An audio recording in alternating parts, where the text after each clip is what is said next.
for this. Yes, that's recording now, because there were some folk who really wanted to come and hear this, Sue, but they're not able to for whatever reason. So thank you very much for coming along to talk to us. And perhaps if you start off by just explaining what your role is and how the committee works and who's on it and all that sort of thing. I'm sure all of that background information would be of great interest to us, as well as the nitty-gritty of how you go about actually applying for ethical clearance. So over to you, Sue. Okay. Well, we're a 2.5 person office just recently, and we look after the ethics for both human ethics, animal ethics, biosafety, and research on the Great Barrier Reef. So there's a four little sections that we do.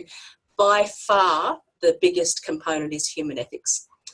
So that is assessed by in a couple of different ways, actually. We've got 3 or 4 different levels of ethics review.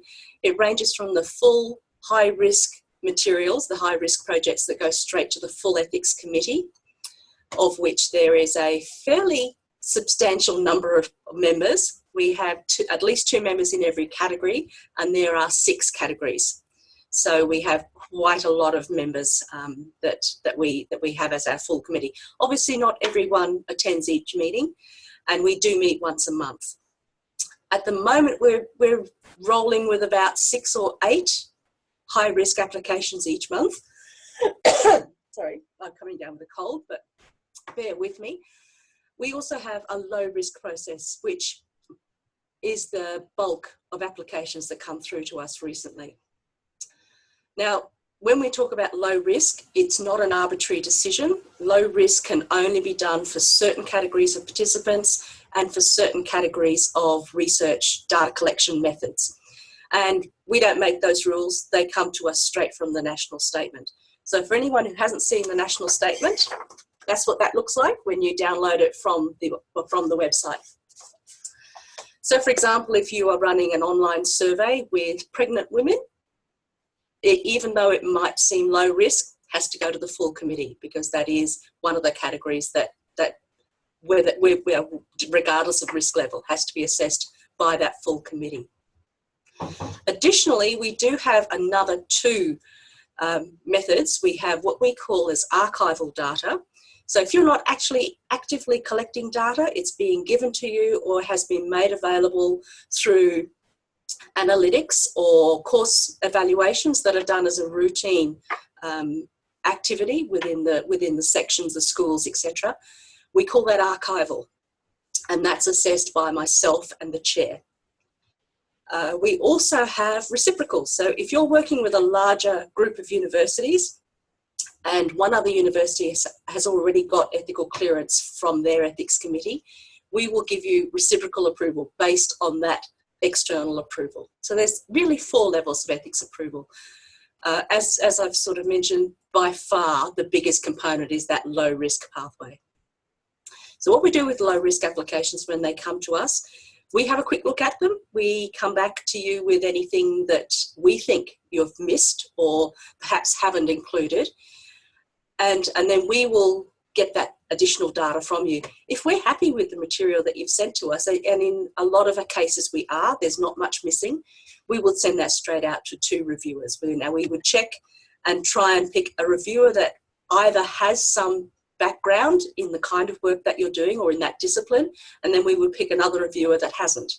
So we do have those 2 perspectives on your work, on your application that comes forward.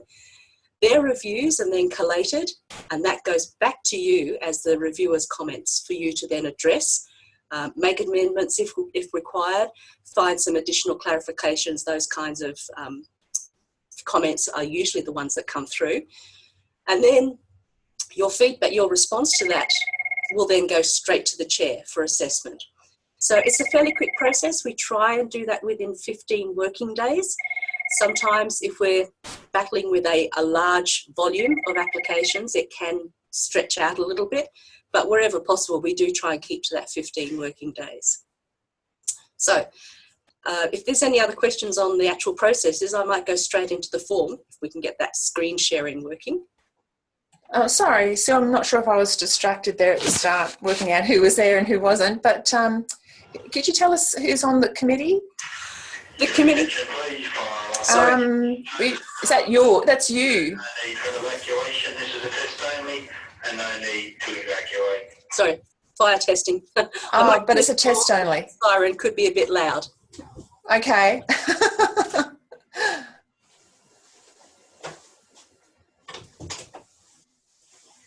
Gosh, gotta love good old CQU. We're just on the ball, aren't we? We've got everybody's safety in mind. Yeah. Okay. Committee membership. Oh, here we go. Here it goes. The committee is made up of a lot of lay people. It's made up of research active members. We have 6 of those at the moment. We have 4 lay people. We've got 2 pastoral care people involved in the pastoral care area, 2 involved in the professional care of people, and these are all external people except for our researchers. And we also have, a lawyer. So it's drawn from a great range of people. And the idea for the lay people on there is them to give the perspective of what it might be as a research participant. So they get to have a look at the application and say whether they think it's relevant, whether they think it's intrusive, or whether they would actually be prepared to participate in it if they were asked. So they give that perspective of it as well. And I don't mean this to sound derogatory. It's certainly not meant to be, but from time to time you'll find that researchers have very, very idealistic and very strong opinions on what they're doing without necessarily taking into account how the general public or how their participants might see that. And we get that perspective, and it has been really, really well taken well by the researchers when we feed them back. And people have come back to us and said, I hadn't really realised that. I hadn't actually thought about what it might feel like to be on the other side of that interview or the other side of that survey. So they do have a definite purpose on the committee. Thank you. That's really interesting, actually. I had no idea that it was that broad a cross-section of people. Very interesting. All right. So on the other screen, if everyone can see that, this is what the online form will look at. So I'll log out for now and show you exactly how you would log in. So everybody with your normal Seeker University username and password is the way you would access this. And just to jump in, Sue, that link, the link to that is on our SAE Research Moodle site, and it's there and it's quite clear. So there is that sort of summary of a lot of this on the Moodle page. Oh, brilliant. It is also on the Research Moodle page as well. Of course. With the manual. So it's available in a number of places. If you've lost it at any time, give us a call and we'll certainly send you the link again. So these are the screens. Some of you may actually have already seen this one. If you're involved in supervision of students at all, or if you have been a student with us perhaps, you may have already seen this HDR tab because this is where you would lodge your progress reviews if you're a student or if you're a supervisor. But the other tabs that we have, you probably won't have the whole range, but you would certainly have the ethics tab, the HDR, possibly the publications, and possibly contracts sometime down the track, or projects maybe. That might be the grants module. So if we go straight into our ethics tab, this is the screen that you'll see, and there you'll have the opportunity to create this will show all of the applications that you lodge as historically as you get into the process. So if you create an application, there are 2 choices. There's a human ethics application form and an animal ethics application form. So if we'll slip into the human ethics one. And it's a very, very straightforward form. You can cut and paste from anything you might already have. So if you've got a project proposal, or if you've got a previous ethics project that you want to renew or to extend or to amend, it's a matter of just cutting and pasting from the material that you already have. The tricks with the form is there's 2 little sections here. One is outlining the sections of the form, And the action tab, if I just skip to it now, is how you actually progress your form through the process. So if we stay with the form for the moment, the expand and collapse buttons will expand all of the sections of the form. So as you go in and create parts of the form, you'll see that there's only a very small number of sections there at the moment. But if you go through and I might just skip a few pages in, as you can see, this previous review button has just come in now because we've opened a new section. So as and when you open new sections, they will all appear in here. And as an additional support, it has two separate indicators by the side of each item. A red exclamation mark means that the section hasn't been completed yet. If you come across a green tick, it means the application has been complete and is ready. So if we, most of it is actually self-explanatory, and you'll see that the questions are exactly the same as they are on the paper-based form that some of you may have used in the past. It's a matter of your project title. This is a brand new item, this PD2. Are you applying for an exemption from ethics review? We've never offered exemptions before.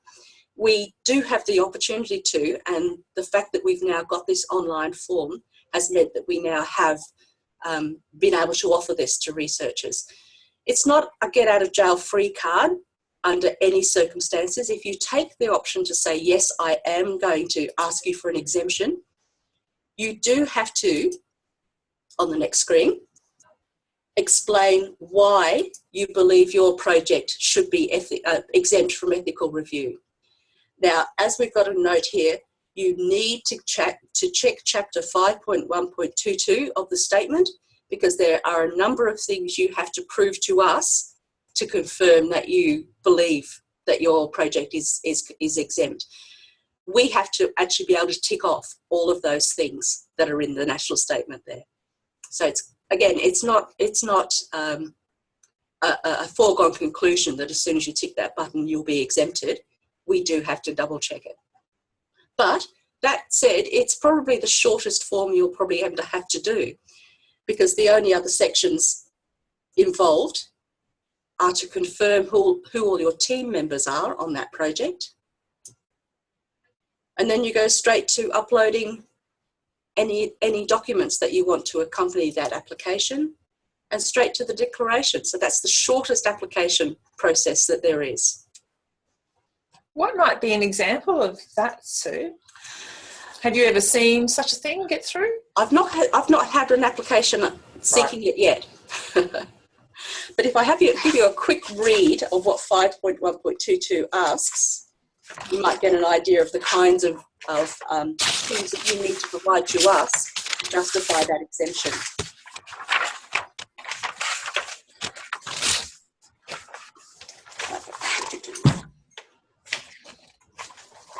Okay, you have to be able to prove that it's negligible risk results, research as defined in the earlier paragraphs. You need to confirm that it involves the use of existing collections of data or records that contain only non-identifiable data. And we have to make a decision that in deciding to exempt the research, that the university is accepting that it does meet the terms of the national statement. So we've got a little bit of things to do in that. So you've got the researchers have got to provide their rationale for it, and then we have to make a determination that it doesn't contravene any of that material there. Like I said, we haven't tested the process yet, so we're looking forward to seeing the first one that does try it.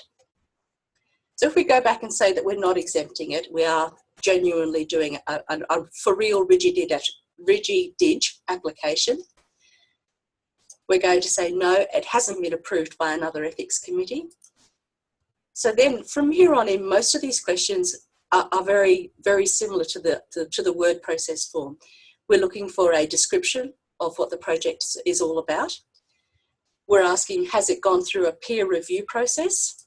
And actually, this is one of the questions that does crop up quite a lot in terms of what actually is a peer review process.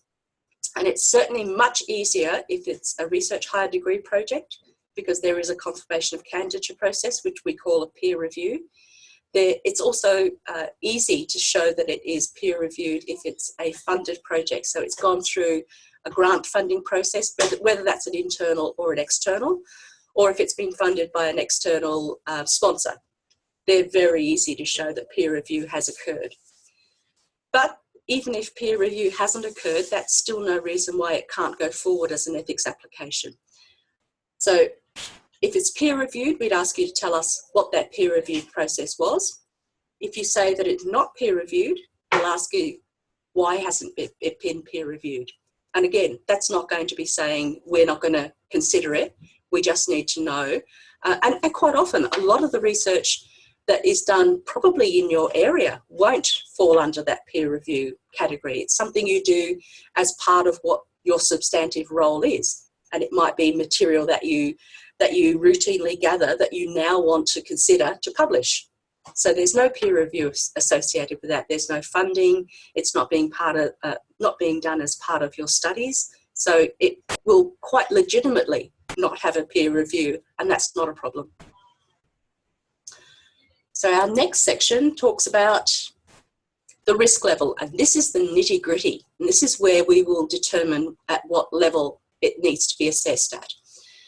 So this first section talks about the respondents, the actual participants of your project. And what we've included here, which is different to the ethics forms in the past, is we do give you the option to say anonymous survey respondents. If you're doing an online survey, you have no idea who's going to complete your survey, we can tick that box there. And from there on in, nothing else there applies. The second question talks about excluded categories of participants. Now, it's not immediately obvious why the Ethics Committee needs that, except for the fact that sometimes it's not fair to exclude categories of participants, and also it's not even possible to exclude categories of participants. If you are running an online survey, you won't know whether those people are necessarily women who are pregnant, people with any cognitive impairments. There's no way to screen for those things. So it's quite legitimate that some projects will have no nominated exclusions. If you do choose to exclude a category, you will need to tell us why you're excluding them and how, if that's able to be screened, and what tool you're using to screen them. I think probably the most common exclusion will be children and young people, because it's relatively easy to put at the front of your survey a claim that says you must be 18 years old before you can participate in this survey, and that is your screening mechanism. So it's a very easy response there. If you are going to say that you're not excluding anyone, that's fine. That box asking for the exclusion details won't appear. And this is the beauty with this online system, is there'll be questions that you won't end up having to answer. They won't even come up on the screen because you have made these earlier selections.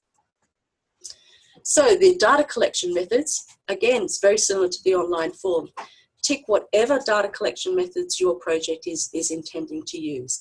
And if the method that you want to use isn't there, you just tick the other box and it will come up and ask, what is that data collection method that you're using? It's a fairly all-encompassing list. I can't think of too many other options that can come about. But if you are doing something that's a very unusual or an innovative project that's not falling into any of those other categories, then that other box is the one you would use. And you can tick as many data collection methods that apply to that particular project that you're running. So as you can see, this little message box here has popped up based on what we put in those first three, and it's telling us that yes, this application, so far as it's been entered so far, is definitely eligible for consideration as a low risk project. If I had gone back in and said that one, we would have a totally different message that says your application must be assessed by the full committee. So that's how that risk level. Previously, it's been assessed manually because we don't have that opportunity. But now that we're doing an online process, we do have that opportunity to put that in. So there is that assessment done within the system itself before it comes to us. So the remaining risk questions are pretty much the same as section 2 of the previous word processed form. And it's asking you to nominate what risks you see for your participants. Now, risks, as some of those people who've already lodged applications will know, risk is not physical harm. Physical harm is one risk, but it's not the only. Risk can also be discomfort, anxiety, inconvenience. So there is a whole range of risk. And if you haven't lodged an application with us before, I would really recommend, if you look at nothing else in the national statement, look at section 2.1. We have been instructed that if we get applications that come and say there are no risks associated with this research, the first thing we have to get back to the researcher is to say, all research involves some level of risk. Please rethink this response. At the very least, if you're involving human people, human participants, there will be a risk of inconvenience. You're going to ask them to give 20 minutes up to do a survey. You're going to ask them to sit with you for 45 minutes and do an interview. So at the very least, mention inconvenience. That's my biggest bit of advice.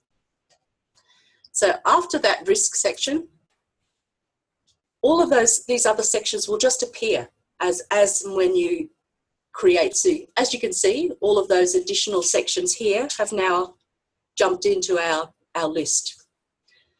It's really a matter of going through the application page by page. As you get towards the end of it, you can at any time save it, pull off a PDF version of it if you want to download a copy, have a look at it yourself, or even to email it to a colleague. Or you can, I probably won't go into that one, not many people use this. There is the opportunity for you to put comments against different pages in your application. It's not very widely used at this point. Whether researchers tend to wish to use it later on in the future, but at this point, it's certainly the save and the report buttons that you would mostly use in that right-hand corner. But as you get to the end of the application, see the difference here with under documents, we have got a green tick. What you want to see is that all of those sections have a green tick at the end. Then it'll be in a position where you can submit the form. And you submit the form using the Action tab. And there's a number of things here. Please ignore the first one. That's only available, it won't come up on your screen, so you won't even see it. But there will be this sign-off request. So if you are the CI and you're putting this application together, you've got 6 or 7 co-researchers. If you select sign-off request, it will send an email to all of your co-researchers to ask them to go in and have a look at the form and to complete their sign-off requirement. So that is probably the first stage. After you've done your first draft, you get everyone else to provide their feedback in, and if they're happy with it, they can sign the declaration at that point. So sorry to skip back again. I'll just show you what that declarations page actually looks like. When you've come and everything else has got all of your ticks, it will have this declaration page. So in order to process your individual declaration, you need to click on your hyperlinked name. It comes up with a quick box that says, here I am, I'm the chief investigator, I'm an internal staff member, I accept, and then I just have to click the date and hit the green tick at the bottom of the box. So there we go, that's my signature on the application. And every other researcher named on the project will also have the same level of access, and they will be able to process their signatures electronically as well. Probably the only thing I haven't really talked about is the personnel details, and I know, Jenny, this tricked you up a little bit. No, it wasn't you. Sorry, it was somebody totally different. If you're the only researcher, you might think that that's already completed. And you're sort of right, but you're not quite right. You will still have to click your hyperlinked name and go in and fill this one box in here. I'll just put test in there for now. No, you're right, Sue. I didn't do that part. And that's where, had I read the manual more closely, I would have known to fulfill that important step. So just a heads up that the manual has some important information. And again, wherever you've got one of those boxes that appear, it's, I won't go into the details, it's what they call a related item box. And it's usually drawn from somewhere else. So particularly for personnel, it draws it from the HR system. So the whatever system it is that PAC uses to have, it's not the SO, I think it's the Alesco system. But it draws as much information about each of you under your own login. It won't have your qualifications and your experience, and that's the only thing that you will need to enter each time. So once you've done that, if you wanted to add other people to your team, let's see if we can find Jen. It's a matter of typing the surname and using the little magnifying glass, and it will come up with a whole range of people with that surname. And let's see if we can find you. Oh, you must be on page 2. No, I was there. You were there? I missed it. Jenny K. There it is. There it is. Okay, so now we've got, I'm going to just tick your box there, Jen. There we go. So we've got a team of 2. So now that will transfer to the declarations. So we'll see that I've signed my declaration. Jenny will have to do hers as well. So how do I access that if you've logged into it, Sue? It will appear on your dashboard. Well, okay, that's very good. Absolutely. Mm-hmm. But it'll appear with me, obviously, as the chief investigator.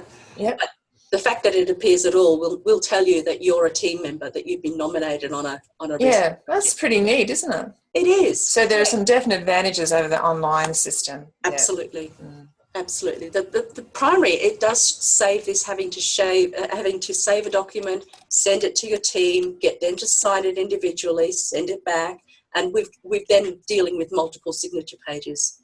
So this makes life a lot easier. That's a really great overview. Thank you so much, Oh, Sue. you're most welcome. We don't have a lot of time for questions because I want to make sure that Gemma has enough time. Gemma says, oh, don't worry about it. So any quick questions for Sue? Julie?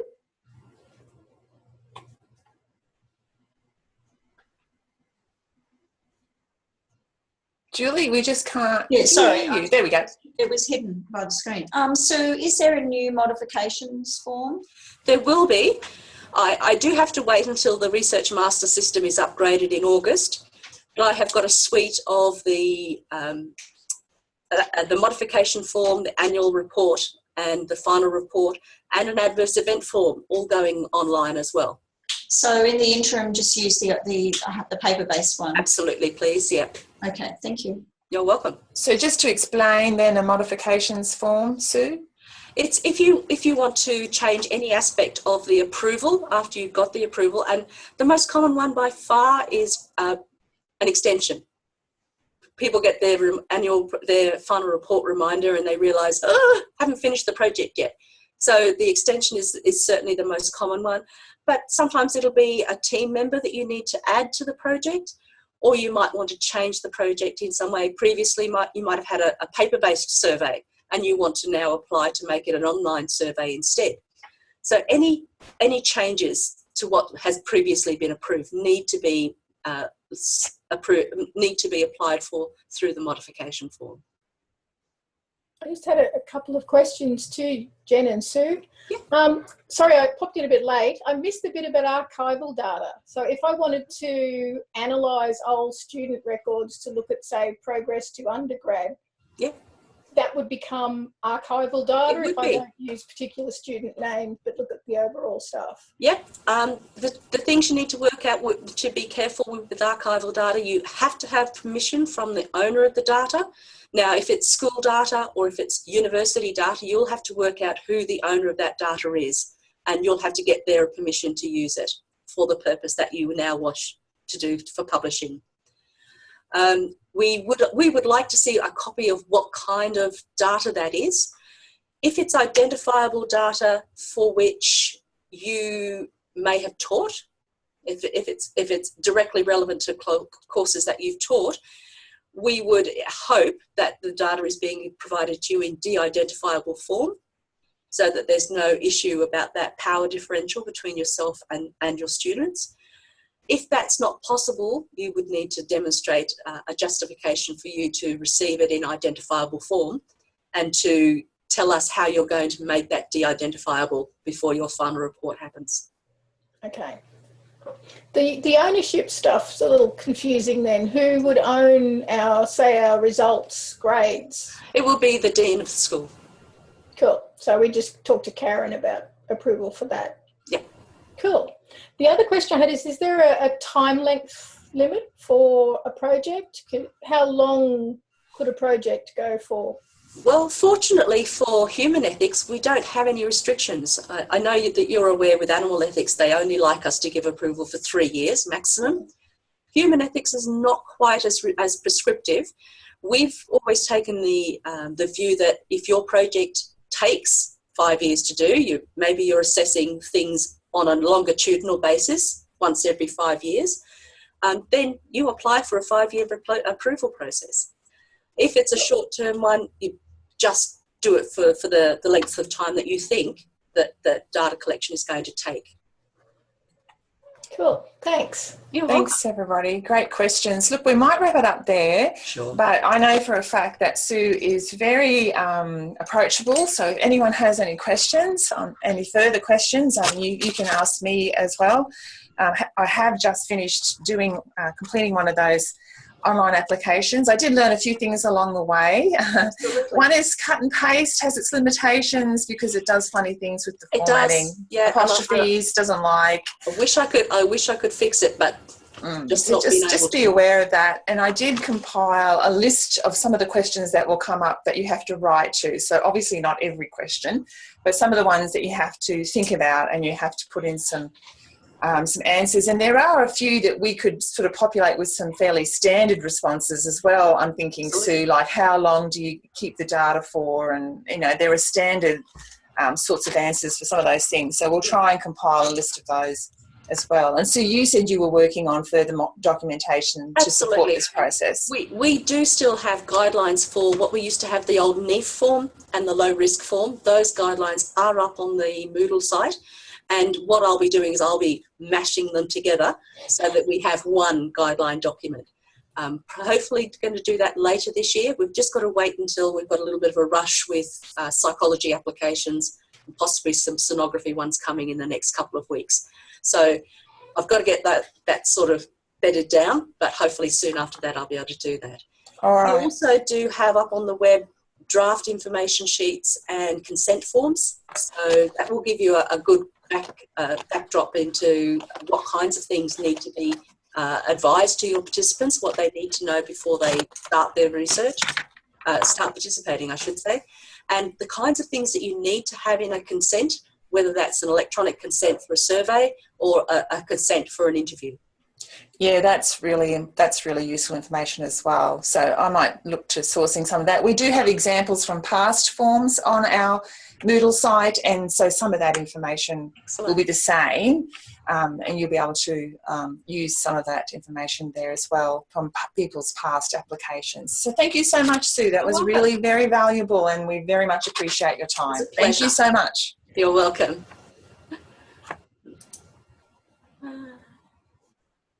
I will